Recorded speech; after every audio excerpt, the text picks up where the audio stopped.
We now are returning to our talk about the church in our time of exhortation. We have done this for a while, and for a long while, spent time on the centrality of worship.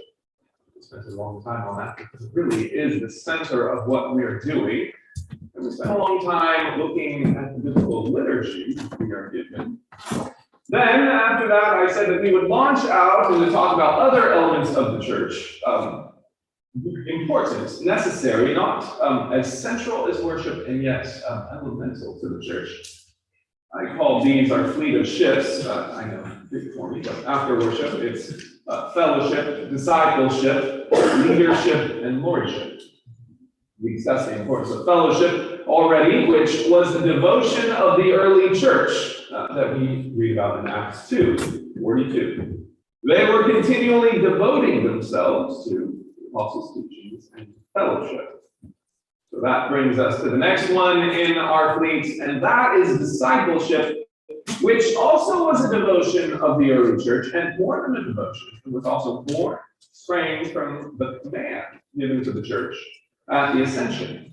He said, "Go, therefore, and make disciples." Matthew 28:19. Now notice, this is worth noticing, Jesus did not say, "Go make converts." That's important. Maybe it's included, sure it's included, but he did say, "Go make disciples." What is the difference? Well, the difference is that every true convert is born again, but every true disciple grows up in that faith. This is from Ephesians 4:14. That we should no longer be children, tossed to and fro, but, verse 15, speaking the truth in love, we may grow up into all things in him who is the head, Christ. Or hear this from 1 Corinthians 14:20. Brethren, do not be children in your understanding. In malice be babes, but in understanding be mature. See, our heavenly Father's goal for us, for you, is that you would grow mature in him. His goal is not simply that we would be converted or Christians, but that we would be disciples. That we could handle the deeper things of Christ. That we could chew on the spiritual meat in the Bible. And not simply, as he says in Hebrews, suck on the spiritual milk of it, but have, as it were, spiritual morals for the harder things. That we would not simply grow old after our conversion, but that we would grow up into Christ. Discipleship, therefore, is about getting Christians out of a perpetual state of spiritual infancy. But spiritual growth is not automatic. It takes diligence, it takes work.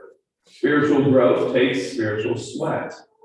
That is why you find certain things in churches that are focused on discipleship.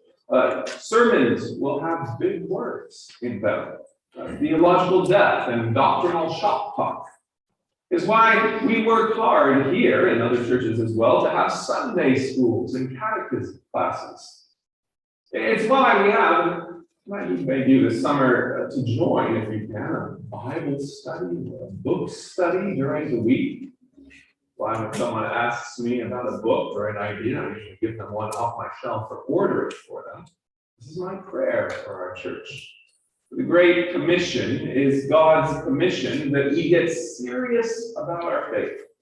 And that means studying and reading and thinking. The disciple, after all, comes from the Latin word discipuli, simply the word for students. The Greek word is even more clear. It's mathetes, which is where we get our word math. Math in Greek means the mental effort needed to think through something. In other words, discipleship is cognitive. And it's not content with being fuzzy about the faith upstairs, or parts of the faith. That's discipleship. And that might remind us of our need to confess, too. You hear this from 1 Peter.